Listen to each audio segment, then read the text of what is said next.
चलिए आप लोग का स्वागत है हमारा इस YouTube का दूसरा वीडियो पर। हमारा जो ब्रांच नासा क्लासेस ओपन हुआ है आपके पालीगंज में, पानी टंकी रोड की हमारा ब्रांच संस्था ओपन हुआ है, जो कि आपको 10th बोर्ड प्रिपरेशन के लिए। आप लोग का तैयारी कैसा पहले से चल रहा है ये हमें जानकारी नहीं है, लेकिन अब हम आ गए हैं। आप लोग की तैयारी को वेस्ट नहीं जाने देंगे, एकदम बेस्ट बनाएंगे और कष्ट को एकदम नष्ट करेंगे। यही हमारा दो लक्ष्य है कि एकदम कष्ट को नष्ट करें और तैयारी को वेस्ट नहीं वेस्ट बनाएं। एक साल के समय को आपको वेस्ट न जाने दें। और आपके बोर्ड पे हम 2 शब्द पे लिखे भैया, कहिए कि सर भैया आप 2 शब्द लिखे, तो 2 शब्द के बारे में आखिर हम जानेंगे क्या है, कैसे शब्द की उत्पत्ति हुई, क्या इसका परिभाषा है, ये सब मटेरियल वो जानेंगे। चलिए देखते हैं कि अब इसमें भैया 2 शब्द लिखे हैं। एक शब्द लिखे हैं संस्कृत और दूसरा शब्द लिखे हैं व्याकरण, और ऊपर इसे पाई तीर रहे हैं। आप लोग को जानकारी है कि इस पाई का नाम क्या है। जो भी हम लिखते हैं नाम में लिखे तो इसके ऊपर एक रेखा खींचते हैं, इस रेखा का क्या नाम है? अगर किसी को पता है तो हमारे कमेंट सेक्शन में दें, कमेंट सेक्शन में आप उसका उत्तर दें। ऐसे हम लास्ट क्लास में आपको बता देंगे कि हाँ इसका नाम आखिर क्या है। जो किसी नाम या किसी चीज को लिखते हैं तो ऊपर हम इस रेखा को खींचते हैं। चलिए देखते हैं कि हाँ क्या अब इस संस्कृत में पढ़ना है। संस्कृत भैया हम जैसा कि जानते हैं कि संस्कृत यही है आपका, ये एक पेड़ है जो वर्णों का है, और इसी वर्णों के समूह से जो भी है हमारी संस्कृत या हिंदी का अस्तित्व है और उसकी रचना हुई है। तो इस वर्णों का ही अध्ययन करना है इसमें कि क्या है क्या नहीं है, और कौन सा किताब पढ़ेंगे, कौन सा नंबर पढ़ेंगे सर कि हमको 100 नंबर आएगा। कि 100 नंबर आपको अगर भैया चाहिए, हमारे भाई चाहिए, अगर आपको 100 नंबर चाहिए तो यहाँ पर 2 एकदम डंडा लेके बढ़िया आदमी खड़ी रहेगा आपको, और यही 2 से आपको भैया फरियाना है तभी आप 100 नंबर तक पहुँच पाइएगा। अब कहिएगा कि सर फरियाना है तो उठा के पटक देना है, तो ना भैया वैसा काम नहीं करना है। ये 2 कौन कौन है? एगो है आपका व्याकरण जो बोर्ड परीक्षा के सिलेबस में है, और दूसरा है आपका पिलसम भाग 2 जो आपका बुक है पिलसम भाग 2। एक और बुक होता है द्रुत पठाया, लेकिन इससे ज्यादा क्वेश्चन नहीं बनती है। और पिलसम भाग 2 और व्याकरण जो है आपको 10th बोर्ड में यही 2 सिलेबस जो है पूछा जाता है, यही 2 सिलेबस से प्रश्न रहते हैं, जिसमें बुक से लगभग 50 से 60 मार्क्स का आपका क्वेश्चन रहता है। व्याकरण से 40 से 30 नंबर का व्याकरण पूछता है आपको, ऑब्जेक्टिव या सब्जेक्टिव कुछ भी। तो आपको 100 नंबर अगर आपको चाहिए भैया तो एकदम आपको 2 के पटकना होगा। ये नहीं कि मारपीट में, आपको नॉलेज में इसको ग्रहण करना होगा, इसको हराना होगा, तब आप 100 नंबर को अचीव कर सकते हैं।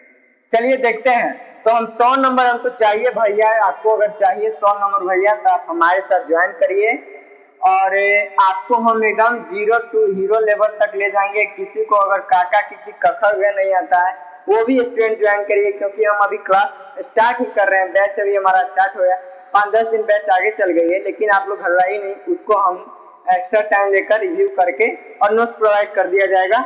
लेकिन एकदम 0 to हीरो लेवल चलेंगे।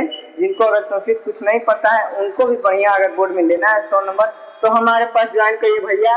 एकदम 899 रुपया दीजिए, छीन कर आपके मार्कशीट में एकदम डाल देंगे। तो आप अगर 900 रुपया 899 अगर देते हैं हमें तो 3 विषय रहेगा, SST, हिंदी और संस्कृत। जो ये सब आता है लिटरेचर विषय में लिखने का विषय है, तो हम इसको समझाने का प्रयास करेंगे। 0 से हीरो एकदम लेवल चलेंगे। लिखाई एको ठप नहीं होगा भैया, हम अभी लिखाई एकदम मना है। लिखाई एको ठप क्या है, इसके मतलब कि बिना लिखाले कलम कॉपी के आना है, पढ़ने नहीं। आप लोग का ऐसा नहीं करें। आप लोग कहने का मतलब, हमारा कहने का मतलब है कि ज्यादा लिखावट नहीं होगा, कम लिखावट में आपको सिर्फ कहानी मेमोरीज में डाला जाएगा और आप स्वयं लिखिएगा उस प्रश्न को, ऐसा बनाया जाए। क्या है कि बोर्ड में आप जाइएगा भैया, हम नहीं जाएंगे। चाहे जो भी गाइड कर रहे हैं, टीचर का काम होता है सिर्फ गाइड करना। इस सिलेबस को आपको मटेरियल को आसान से आसान भाषा में समझाएं, अच्छे रास्ता दिखाएं, ताकि आप उसके गोल्स को पा सकें, उस नंबर को पा सकें। कोई भी टीचर है या कोई भी गाइड नहीं करते हैं, ऐसा यही कम। चलिए देखते हैं अब संस्कृत में क्या पढ़ना है आपको। संस्कृत में पढ़ने से पहले जानेंगे सर जी की जनक इसका कौन है। तो ये है कि सर बताइए कि ये संस्कृत पढ़ा रहे हैं, इसका जनक कौन है। जिस प्रकार हम लोग साइंस फिजिक्स या हिस्ट्री पढ़ते हैं किसी का जनक होता है, उसी प्रकार आखिर जनक इसका कौन है। तो जनक किसके हैं, आपके पिता कहा जाता है, यही रचे हैं संस्कृत को। और ये एक प्रकार के महर्षि हैं। ये क्या है, ये महर्षि यानी कि महान ऋषि हैं। महर्षि हैं आपके, महान ऋषि हैं जो संस्कृत के जनक कहे जाते हैं। तो पूछिएगा कि सर संस्कृत का आखिर जन्म हुआ, उत्पत्ति हुआ, तो क्या आखिर इनका पाणिनि जी के मन में आया बात कि संस्कृत की उत्पत्ति कर दी है। किसी भी वस्तु को जैसे बनाए बल्ब, तो बल्ब के बारे में क्या वैज्ञानिक सोच आया होगा कि वो बनाया होगा, होता है ना। उसी प्रकार आखिर संस्कृत में क्या पाणिनि जी के मन में आया कि संस्कृत भाषा या विषय की रचना कर दिए, कैसे कर दिए। तो समझने वाली बात है क्या कि पाणिनि जी आपके जो हैं ये शिव भगवान के भक्त हैं भैया। पाणिनि जी जो हैं वो शिव भगवान के भक्त हैं। शिव भगवान जो देवों के देव महादेव हैं। देखे तो ये कलम आ रहा है, इसमें वीडियो में साफ दे रहा है ये कलम। शिव भगवान जो है आपके देवों के देव महादेव हैं। तो ये क्या होता था कि पाणिनि जी को साक्षात दर्शन देते थे। पाणिनि जी बहुत बड़े भक्त हैं। पहले हम लोग के यहाँ होता है कि जो बहुत बड़ा भक्त रहता था उनको दर्शन मिलता था। कहा जाता है, हमारे कहते हैं पूर्वज के हमको दर्शन देते थे, चाहे किसी प्रकार के हमको साक्षात भगवान दर्शन देते। उसी प्रकार पाणिनि जी को ये जो है शिव भगवान दर्शन देते थे। और शिव भगवान को एक चीज आप लोग देखते होंगे कि गुस्सा होंगे चाहे खुश होंगे, तांडव करते हैं।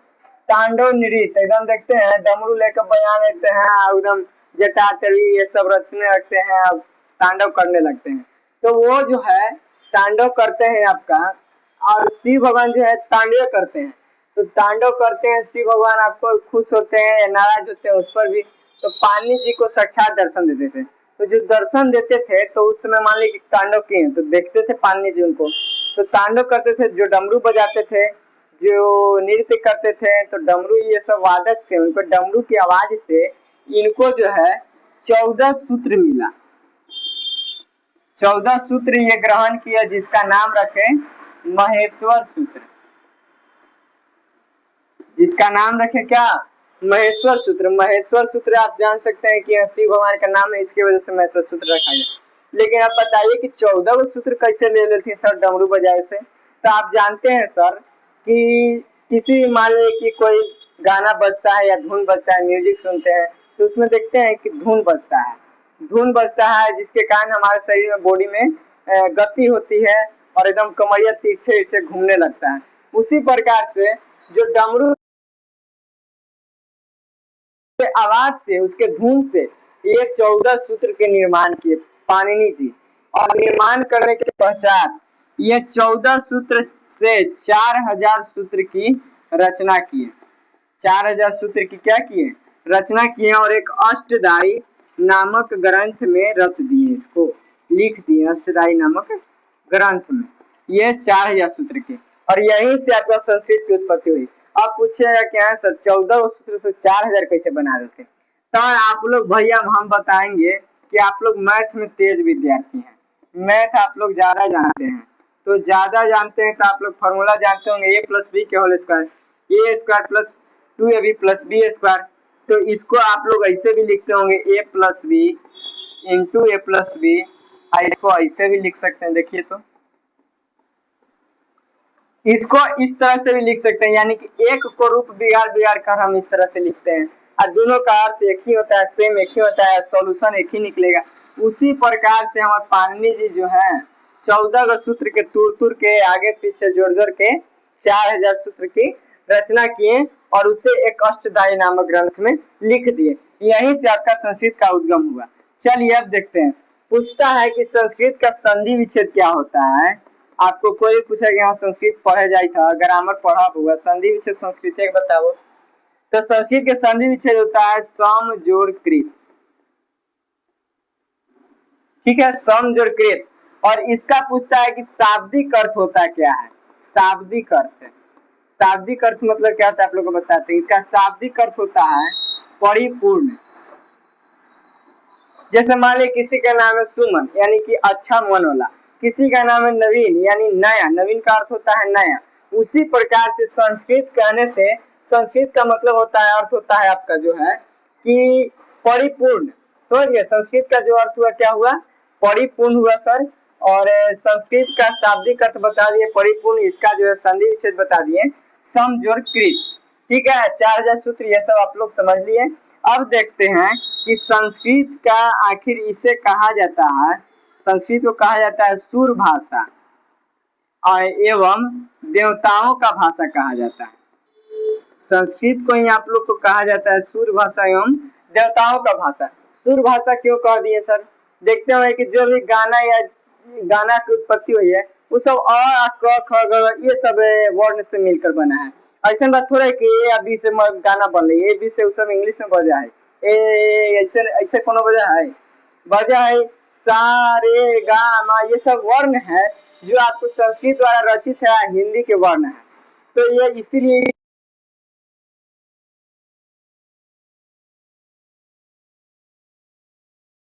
के भाषा भैया आप लोग देखते होंगे कि पंडित जी मंत्र पढ़ेंगे, शादी ब्याह कराएंगे तो आपको संस्कृत में ही पढ़ते हैं। कहा जाता है कि देवता को संस्कृत में ही समझ में आता है, तो इसके वजह से इसे हम लोग देवताओं की भाषा कहते हैं। चलिए, हम लोग क्या, आप भी कहते होंगे, सब कोई कहता है, सुर भाषा हो गया, देवताओं के भाषा हो गया, आपको 4000 सूत्र के बारे में जान गए, इसका शाब्दिक अर्थ जान गए, ये संस्कृत के बारे में जानकारी पर्याप्त है। ये सब बोर्ड में नहीं पूछता है, अब जानना है बोर्ड को लेकर। बोर्ड में हम काची पढ़वे सर, ये सब छोड़ तू इतना बताई थे कहला, काची पढ़वे हमरा पढ़े ला खाली 100 नंबर ला, हमरा संस्कृत के विद्वान ना होएला है, हमरा संस्कृत पढ़ाए ला ना है, हमरा पढ़े ला खाली 100 नंबर ला। तो 100 नंबर ला चाहिए भैया, तो हमारे वीडियो के थोड़ा सा भगा दी हो। तो देखा है जुगा ट्यूशन भाई 2 किताब आप पढ़िएगा जिसमें 14 को चैप्टर होता है भैया, जिसमें 14 को पाठ है, चैप्टर है। और इसमें एक और किताब होता है 10th का, बिहार बोर्ड का, ये बिहार बोर्ड का बता रहे हैं आप, द्रुत पठाया। द्रुत पठाया एक पतला किताब होता है, जब हमरे सन एकरा में कोई जान नहीं है, ऐसे बोर्ड भी नहीं पूछता है, कोई मतलब नहीं रखता है, थोड़ा बहुत एक दो ऑब्जेक्टिव देखिएगा होगा। और ट्यूशन में भाग 2 जिसमें 14 चैप्टर है, इससे ज्यादा आता है। तो 14 वो कहानी एकदम 14 दिन में खत्म करेंगे। अगर किसी भी आप वेबसाइट पर, यूट्यूब के वेबसाइट पर अध्ययन करते हैं तो एक आध बार हमारा भी साइट खोलकर देखिएगा, उनके द्वारा मान लीजिए हिंदी में किया गया उच्चारण और उनके द्वारा अर्थ स्पष्ट किया गया, हम में अंतर रहेगा, क्योंकि हम जो है वीडियो के साथ या जो है फोटो के साथ प्रस्तुत करेंगे तो आपको कहानी समझने में थोड़ा सा इजी वे हो जाएगा। और इजी वे बनाएंगे तभी तो आपको अच्छे से समझिएगा और उस चीज को एब्जर्व करके आप जलवा एकदम बोर्ड में दिखाइएगा। चलिए, ट्यूशन व्याकरण का काची है भैया, व्याकरण काची है भैया सर, काची है। मान लीजिए कि कोनो व्याकरण पढ़ जाए, पूछ लगे व्याकरण के परिभाषा बता, व्याकरण केकरा कहल जाए, होता ना कि मैथ पढ़ जाए, मैथ के तनी फॉर्मूला बताओ तो काची हो, a+b के फॉर्मूला बताओ। उसी प्रकार व्याकरण आखिर है क्या चीज भैया, व्याकरण आखिर है क्या, इसका परिभाषा क्या है। आप लोग को कहना यही है कि व्याकरण आप लोग को परिभाषा पता होगा लेकिन भूल गए होंगे। चलिए कोई बात नहीं, फिर से याद दिला देते हैं। व्याकरण यानी कि ग्रामर, जो इंग्लिश में आप लोग पढ़ते हैं ग्रामर, जी आराम अमर, यही आपका ग्रामर है, वही व्याकरण है आपका। तो व्याकरण का आखिर परिभाषा क्या होता है, तो व्याकरण का परिभाषा एकदम एनसी से पढ़ेला है कि जिस वैसा शास्त्र है, यानी व्याकरण वैसा शास्त्र है जिससे शुद्ध शुद्ध एकदम बोलना, लिखना, सीखना जानते हैं वो सब व्याकरण है। व्यवहारिक जीवन में जो भी करते हैं वो सब व्याकरण भैया, एकदम शुद्ध शुद्ध बोलना, लिखना, सीखना जानते हैं। अब मान लीजिए कि किसी विद्यार्थी को व्याकरण का परिभाषा नहीं याद होता है, तो हमारे पास उसका भी सुविधा है, याद करवा देंगे। चलिए देखिए कैसे याद कीजिएगा व्याकरण। आप बचपन में आप क्या सब कोई लगभग करता है, करता क्या है कि व्याकरण तनी 5 बार बोल तो 10 बार बोल दो, तब व्याकरण व्याकरण व्याकरण व्याकरण। व्याकरण में एक शब्द आता है शब्द क्या कि ब्याह करम, तो भैया एक शब्द आता है ब्याह करम। तब ब्याह जब करिएगा तब पता चलता है कि फलना के लड़का है, तो सर्वप्रथम आपके पास उसका प्रोसेस क्या है, अगुआ आता है। तो अगुआ आता है आपका, तो अगुआ आता है, तो जब अगुआ आपका आएगा तो एकदम आप जो है भैया शुद्ध शुद्ध लिखना, बोलना और क्या कहते हैं सीखना, सब कुछ जो भी क्रियाकलाप है एकदम आप शुद्ध शुद्ध जान जाइएगा। तो यहाँ से आप व्याकरण का परिभाषा अचीव कर सकते हैं। व्याकरण अब नहीं याद रहेगा तो एकदम ध्यान रखें कि भैया बताए हैं कि व्याकरण व्याकरण यानी कि बोलो तो ब्याह करना, जब ब्याह करेला आता है अगुआ तब शुद्ध शुद्ध बोलना लिखना जान जाते हैं। लिखना कैसे सर, एड्रेस लिखवाता है आपका अगुआ आता है तो एड्रेस लिखिएगा तो एकदम शुद्ध शुद्ध साफ राइटिंग में, तब ना होगा कि लेखा पढ़ा लिखा है राइटिंग बैठा है। बोलना, नाम पूछता हुआ काची नाम हुआ तो फलना जी, एकदम बढ़िया से बोलिएगा आप, तब तो अगुआ एकदम समझेगा कि ना लड़का सही में अच्छा है।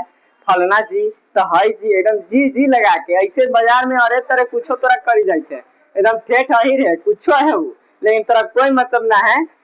जब वो अगुआ आएगा तब एकदम भैया शुद्ध शुद्ध बोलना लिखना पढ़ना सब जान जाएगा।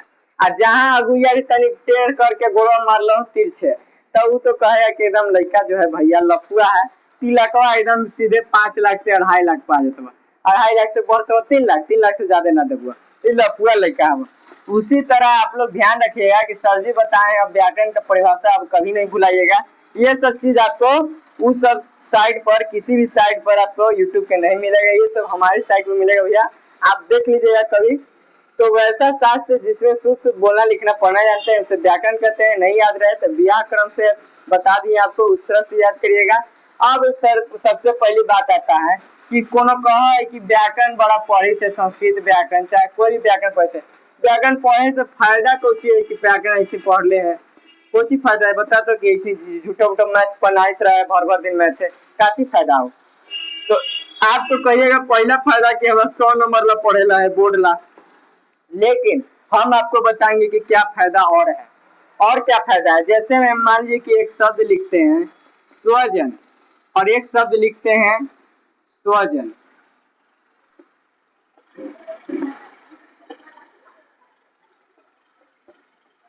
ये दो शब्द है, ये दो शब्द का उच्चारण सेम है स्वजन, लेकिन अर्थ इसका अलग होता है। इसका अर्थ होता है कुत्ता और इसका अर्थ होता है अपना लोग। स्व माने अपना, जन माने लोग। अगर मान ले कि कहीं तू जाए था वहां तो लिख के देला रहे, उनका बतावेला कि वहाँ ऑफिस में कोई बैठल है और मान लीजिए कि आप उसका 84 रुपये है और आपको लिख के देना रहे, वहाँ बोलना नहीं है, आवाज नहीं निकालना है, लिख के देना है कि हाँ भैया वहाँ पर अपना लोग बैठा हुआ है। तो आप क्या लिखिएगा कि वहाँ ऑफिस के बाहर माने कि वहाँ स्वजन है, वहाँ स्वजन है लिखिएगा। लेकिन अगर किसी को व्याकरण का नॉलेज नहीं रहेगा तो वो क्या लिख देगा भैया सर, वो क्या लिखेगा भैया देखेते हैं, वो लिखेगा कि वहाँ स्वजन है। देखिए आपको ये दो शब्द का अर्थ हम आपको समझा रहे हैं। ऑफिस में लिख के देवे लाई तू लिख दू कि वहां स्वजन है, और एक जगह लिख दिया कि वहां स्वजन है, यानी कि ऑफिस के बाहर आपका अपना आदमी बैठा रहेगा, आप उस कॉपी पर लिख के भेज दिया कि वहां स्वजन है, मतलब वो समझ जाएंगे कि वहां तो कुत्ता बैठल है, अपना आदमी बैठला ही नहीं है कि उठ के आएंगे ऑफिस में से। तो ये अर्थ का मतलब उच्चारण सेम है लेकिन अर्थ अलग अलग है। आप लोग इंग्लिश से ज्यादा समझिएगा क्या कि सेल और ई सेल, ई सेल अगर आप बायोलॉजी ब्रांच में पढ़ते हैं तो अर्थ होता है कोशिका, समझ गए। और यही सेल अगर आप फिजिक्स से पढ़ते हैं भैया तो फिजिक्स में अगर पढ़ते हैं तो इसी का अर्थ हो जाता है सेल, यानी विद्युत, सब विद्युत वाहक ये सेल। यही सेल अगर आप दुकान पर जाते हैं तो इसका अर्थ होता है बेचना।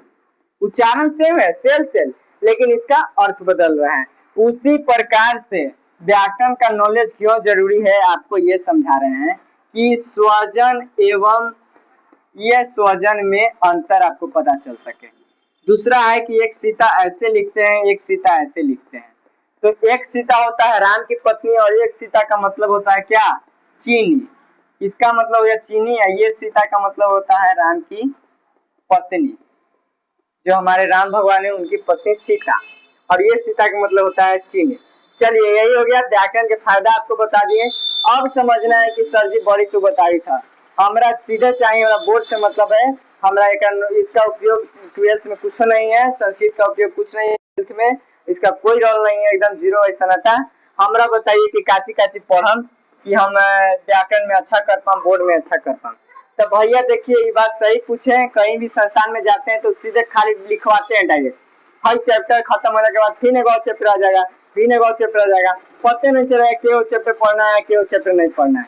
आप लोग मान लीजिए कि कोई रास्ता चल रहे हैं, यहाँ से गए कुछ दूरी दौड़ रहे हैं, सुबह सुबह दौड़ने के लिए निकले, एक एग्जाम्पल समझिए, सुबह सुबह दौड़ने के लिए निकले और दौड़ते दौड़ते दौड़ते जा रहे हैं और आपको पता नहीं कि आप कहाँ पहुंचना है, तो आप कितना दूरी दौड़िएगा, कितना समय तक दौड़िएगा, आपको कोई लक्ष्य नहीं है तो आपका दौड़ व्यर्थ है भैया। दौड़ ऐसी आप अनलिमिटेड दौड़ रहे हैं तो कोई फायदा है। अब यही लक्ष्य हो जाए कि भैया पालीगंज से उलार जाना है, तो उलार जाना है, इतना दूरी हम जानेंगे कि दूरी इतना है, कितना समय लगेगा ये भी हम जानेंगे। उसी प्रकार से आप एक चैप्टर कम पढ़िए लेकिन सिलेबस का नॉलेज रखिए कि बोर्ड में क्या क्या से पूछता है और व्याकरण में क्या क्या उसका चैप्टर रहता है, अध्याय रहता है, जिससे पढ़ने के पश्चात हमको बोर्ड में नंबर अच्छा कर पाएंगे, बोर्ड में नंबर अच्छा मिल पाएगा।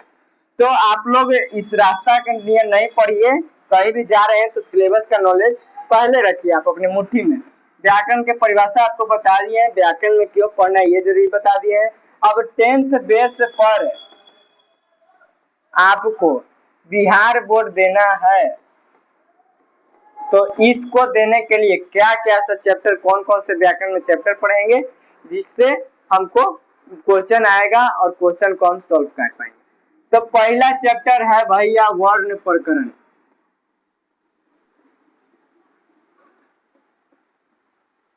दूसरा चैप्टर रहता है आपका संधि प्रकरण,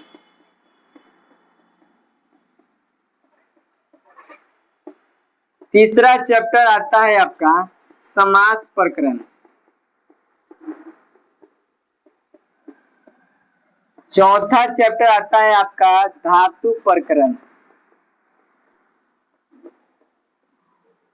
पांचवा चैप्टर आपका आता है भैया कारक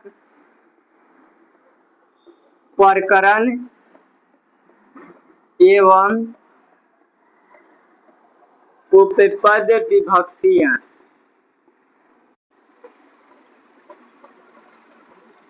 पांच चैप्टर हो गया।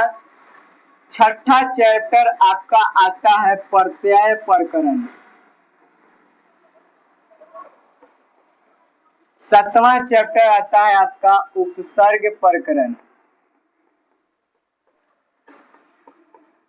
आठवां चैप्टर आपका आता है अव्यय प्रकरण, नौवां चैप्टर आपको आएगा शब्द रूप प्रकरण या इसी को सुबंत प्रकरण कहा जाता है। 10वां चैप्टर आपका आता है अनुवाद, 11वां चैप्टर आता है आपका शब्दकोश, 12वां चैप्टर आता है अनुच्छेद लेखन,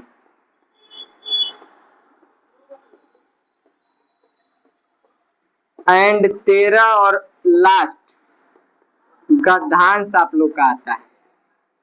यही संस्कृत व्याकरण का सिलेबस है जो आप 13 को चैप्टर व्याकरण में पढ़िएगा और 14 चैप्टर बुक में, यानी कि टोटल आप अगर 27 चैप्टर को अध्ययन करते हैं तो 100 नंबर पा पाइएगा सर, 100 नंबर की ओर बढ़िएगा। तो बताइए सर, अब प्रकरण प्रकरण सब में लिख दे रहे, प्रकरण आखिर कौची है? प्रकरण भैया कोई बड़का चीज नहीं है, ये अध्याय है। संस्कृत या व्याकरण में इसे प्रकरण कहा जाता है। अध्याय जैसे हुआ ना कि हाँ चैप्टर, आपको मैथ्स में लिखल होगा कि अध्याय त्रिकोणमिति या अध्याय जय प्रकरण बायोलॉजी में देखते होंगे, उसी प्रकार ये प्रकरण कुछ नहीं है, अध्याय यानी चैप्टर जुड़ा है। संधि अध्याय, समास अध्याय, संधि चैप्टर, समास चैप्टर, प्रकरण है, समझ गए? तो यही आपका प्रत्यय प्रकरण है, उपसर्ग प्रकरण है, अव्यय प्रकरण है। अनुवाद आपका बोर्ड में 8 नंबर के पूछता है, अनुच्छेद लेखन आपका बोर्ड में 8 नंबर का पूछता है, गद्यांश भैया 13 नंबर के पूछता है। तो जोड़ लीजिए 13, 8, 21, 8, 29 नंबर तो ऐसे आ गया। अब बाकी इसी से रहेगा 10 नंबर आउट। ये सब चैप्टर से प्रत्यय से ज्यादा थोड़ा बहुत पूछता है और अव्यय नहीं पूछता है। अव्यय आपको अनुवाद बनाने के लिए इसकी जरूरत पड़ती है। शब्द रूप हल्का फुल्का पूछता है और भैया आपको पूछेगा कारक विभक्ति थोड़ा बहुत पूछता है, धातु पूछेगा, समास संधि पूछेगा। तो बाकी 10-15 ऑब्जेक्टिव इससे पूछता है। तो सर इतना सब बता दिए, बताइए कि दूसरे संस्थान में होता क्या है दिक्कत आपको कि गद्यांश जैसे पढ़ाते नहीं है कोई, गद्यांश आपको नहीं पढ़ाएंगे, अनुवाद ऐसे खाली लिखवाते जाएंगे। तो गद्यांश के लिए हमारे पास है भैया, हम नोट्स प्रिंट करा कर देंगे आपको और यहीं पर सॉल्व करवाएंगे। ये 13 नंबर बोर्ड में छूछे मिलता है। सर कहिएगा कि यहाँ से छूछे कैसे मिलता है? तो गद्यांश 13 नंबर के पूछता है, 2 गद्यांश। ये पहला गद्यांश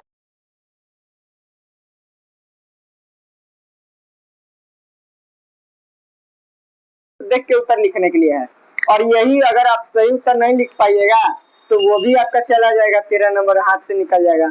हम एग्जाम देते हैं तो देखते हैं कि भैया वो लिख रहा है, कह रहे कि भाई सब्जेक्टिव बनाओ, बैठ गया ऑब्जेक्टिव मार के ना बैठ गया, वो कहीं सब्जेक्टिव बना भाई तब कुछ आ ही नहीं रहा है। जब उसको जानकारी नहीं है कि 13 नंबर फ्री में है या गद्यांश तो फ्री में मिलता है, तो आप उसमें से उत्तर सही लिख पाइए। इसके लिए हमारे पास सुविधा है कि हम नोट्स प्रोवाइड करके देंगे आपको और उस नोट्स में से आप जो है उत्तर सही लिखे। यहाँ पर डेली प्रैक्टिस कराएंगे गद्यांश को और आप सही कर पाए 13 नंबर एकदम आप ऑब्जर्व कर ले। अनुच्छेद लेखन जिस प्रकार से निबंध आप हिंदी में लिखते हैं उसी प्रकार से 8 लाइन में अनुच्छेद लेखन आएगा। शब्दकोश हो गया आपका कि ये हो गया, मान लीजिए कि जैसे आम के स्पेलिंग क्या होता है इंग्लिश में, मैंगो, उसी प्रकार से इसमें शब्दकोश है, यानी कि संस्कृत क्या होगा, शब्द रूप यानी कि बालक बाल को आगे हुआ, अव्यय यानी कि दिन रात जो है दोनों तरफ चारों तरफ ये सब अव्यय में आ जाता है।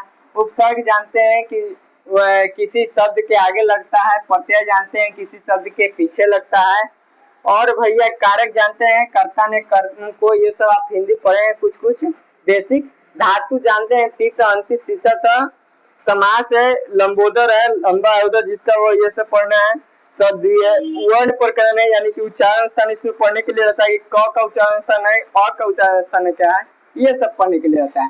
तो ये सब आपको मिलेगा हमारे YouTube website NASA classes Paliganj से जो साइट है उस पर निःशुल्क। आप चाहिए तो हर एक वीडियो का हमारे इस चैनल पर पोस्ट करेंगे और उस पर से आप पढ़ सकते हैं इसको। बाकी अगर ऑफलाइन ब्रांच पर आइएगा तो हमारा जो है ज्यादा से ज्यादा सुविधा आप ले सकते हैं, सुविधा आपको मिलेगा, नोट्स की सुविधा ये सब मिलेगी। सर ये सब बात कर लिए ठीक है, लेकिन आप बताइए अब हमको कि ये जो है आप संस्कृत में क्या अब करें, अब कैसे पढ़े ये बताइए। आप सब कुछ बात कर दिए ठीक है, कोई दिक्कत नहीं है, लेकिन भैया देखिए अब संस्कृत व्याकरण आप पढ़ रहे हैं, संस्कृत व्याकरण हो गया, जिसमें एक और संस्कृत आएगा आपका बुक जो 100 नंबर के रहेगा, आपको बता चुके हैं पीछे जैसे। तो ये सब सिलेबस आपको बता दिए हैं। फिर आपको आता है एसएसटी पेपर। एसएसटी में टोटल 5 विषय है आपका।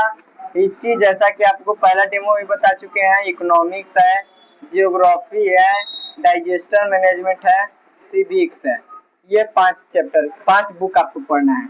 फिर आपका आता है हिंदी। हिंदी में 2 किताब इसी तरह है, पतला किताब एक है गोदली भाग 2 और एक होता है वर्णिका। वर्णिका आपको पतला किताब, इससे ऑब्जेक्टिव आता है। चलिए ठीक है, यही 300 नंबर का तैयारी है हम लोग के पास 899 में। अब हम हिस्ट्री आपको संस्कृत का डेमो दे दिए हैं, अब देखिए एसएसटी आखिर कैसे हम लोग पढ़ाएंगे, दिखाते हैं आपको इस वीडियो में। नेक्स्ट वीडियो में आपको एक्सप्लेनेशन के साथ दिखाएंगे कि एसएसटी हमारा सर कैसे चलेगा। एसएसटी आप लोग का अगर हमारे संस्थान में आते हैं तो इस प्रकार से चलेगा, एकदम इमेज दिखाते हुए 1779 की क्रांति पेस्ट करते हुए, ये सब जितना भी आपको दिख रहा है फ्रांस का इमेज, ये सब की सुविधा दी जाएगी। दूसरे संस्थान में आपको ये डिजिटल बोर्ड है ही नहीं, तो ये सुविधा कहाँ से मिल पाएगा। ये इमेज प्रस्तुत किया जाएगा और आपको जो है क्या कह रहे हैं हम कि अगर उच्चारण स्थान आपको पढ़ना है तो बताएंगे कि मुख में तालु कहाँ होता है, मुख में आपका मुर्दा कहाँ होता है। अगर ये जानकारी रहेगा भैया आपको तो आप 2-3 बार च अगर एग्जाम में भुला ही जाएंगे तो हम त्रिकोण मारते हैं च च च च, तो ये कहाँ सट रहा है, ओस्ट कहाँ सट रहा है, मुंह में जो है, मुर्दा में या तालू में, तो उससे आप ऑब्जर्व करके उसका उत्तर सही कर सकते हैं। दूसरा आपको सबसे जो महत्वपूर्ण है कि हमारे पास यही सुविधा आपको मात्र 899 में फीस में आपको बता दिया गया है। अब समझिएगा कि ये पेड़ देख रहे हैं, यही पेड़ को पढ़ना है हमने के। ये पेड़ आपको जो दिख रहा है संस्कृत में प फ ब इन्हें पता लगल है, इन्हें पता लगल है, ये सब बताएंगे। अब बताऊं कि पानी जी तो तू जान गई हूँ, पहले क्लास में बताई वीडियो में। आप बताइए कि यहाँ सर क कैसे सोचेंगे कि ऐसा नकार है। क देखते हैं कि शिव भगवान के त्रिशूल रहता है और एकरा में ऐसे डमरू लटकर रहता है, यहाँ से आपका क आया। इसी प्रकार से अगर आपको सब के उच्चारण जानना है भैया, तो आप हमारे वीडियो क्लिप को एकदम ज्वाइन करिए, वेबसाइट को ज्वाइन करिए, आपको मिलेगा सबका कैसे आखिर पानी जी क बनाए, कैसे ख बनाए, कैसे अ उच्चारण किए, ये सब आपको बताया जाएगा। एकदम कह रहे हैं कि जीरो से एकदम हीरो लेवल तक ले जाएगा। आपको कहे थे कि हाँ कोई भी शब्द लिखते हैं तो उसके ऊपर ये डैश क्या देते हैं। जैसे मैं लिखे कि मान लीजिए कि हम नासा क्लासेस लिख रहे हैं, तो इसके ऊपर डैश का इसका क्या नाम है, तो इसका नाम है सर शिरो रेखा, कहा जाता है शिरो रेखा। तो आज के लिए इतना धन्यवाद, आप लोग को इस वीडियो में ज्वाइन किए हमारे साथ। आपको इसी प्रकार से वीडियो क्लिप में बहुत सारे नॉलेज देंगे संस्कृत के बारे में। जिनको अगर संस्कृत से डर लग रहा है भैया, एकदम डरने की बात नहीं है। एकदम हम कहें कि 900 रुपया में आपको संस्कृत जीरो से हीरो, संस्कृत ही नहीं SST हिंदी सब ले जाएंगे। क ख एकदम पढ़ाएंगे, कैसे क का उच्चारण के पानी जी क्या सोच के, ये सब आपको एक्सप्लेनेशन के साथ बताएंगे। और आप जो है हमारे ब्रांच ऑफलाइन पर एक बार यही है नर्म निवेदन कि एक बार डेमो क्लास लेकर देखें। एकदम कहिए कि ना भैया आप ही जो है आप बढ़िया कर रहे हैं, आपको ये हम पढ़ेंगे, आप हमको मटेरियल बढ़िया प्रोवाइड कर रहे हैं। और जिस प्रकार मान लूँ कि सम्राट चौधरी सब बोला थी कि ये सरकार देने का काम हमारी सरकार करेगी, उसी प्रकार से ये सब जो काम है, वेबसाइट है, ऑनलाइन ब्रांच पर आपको ज्यादा बुक का उच्चारण, चाहे जो भी वेबसाइट है, किसी भी वेबसाइट में आप जाइए तो बुक का हिंदी उच्चारण ज्यादा है, लेकिन आपको ये ग्रामर का उतना उच्चारण नहीं है। तो आपको ग्रामर का उच्चारण और ग्रामर का जो भी बोर्ड में पूछा जाता है उस चैप्टर का एक्सप्लेनेशन के साथ आपको देंगे। और ऐसे भी जिनको संस्कृत के बारे में जानकारी चाहिए वो हमारे वेबसाइट को फॉलो कर लीजिए, संस्कृत या हिस्ट्री, उसमें आपको सभी तरह के वीडियो क्लिप जाते रहेंगे। कल हम लोग मिलते हैं हिस्ट्री के नए वीडियो के साथ, और हिस्ट्री में आप लोग को नए जलवे के साथ दिखेंगे, क्या उसमें कैसे नेपोलियन बना, कैसे साम्राज्य बना, ये सब आपको एकदम सीरियल फिल्म की तरह समझाएंगे, बताएंगे और आप लोग समझिएगा। धन्यवाद। आप लोग हमारे चैनल को प्यार दुलार दीजिए, यही कहेंगे। नासा क्लासेस वेबसाइट को फॉलो करिए, और जिनको इस बार बोर्ड देना है 10th का वो जरूर फॉलो करिए। और अगर आप लोग को मन में है क्या 12th का कब बैच स्टार्ट होगा सर, 12th का सर अभी नहीं स्टार्ट हो पाएगा। यही आप लोग से बात कर ले रहे हैं लास्ट में कि 12th का मान लीजिए कि इस समय हम 7वां 8वां महीना में कोचिंग का ओपनिंग किए हैं, तो अभी अगर किसी विषय को हम चालू करते हैं तो विषय चालू करें तो क्या पढ़ा दीजिएगा। 12th का सिलेबस बड़ा होता है, कोई विषय केमिस्ट्री मैथ फिजिक्स कोई भी विषय हो सबका सिलेबस बड़ा है, तो इसके वजह से मद्देनजर रखते हुए इसका अभी बैच नहीं स्टार्ट किया गया है। नेक्स्ट ईयर से आप लोग का 12th का बैच स्टार्ट कर दिया जाएगा। आप लोग सिर्फ मन लगाकर पढ़िए और हमारे साथ जुड़िए ज्यादा संख्या में। नमस्कार, नमस्ते, स्वस्थ रहिए, खाते पीते रहिए।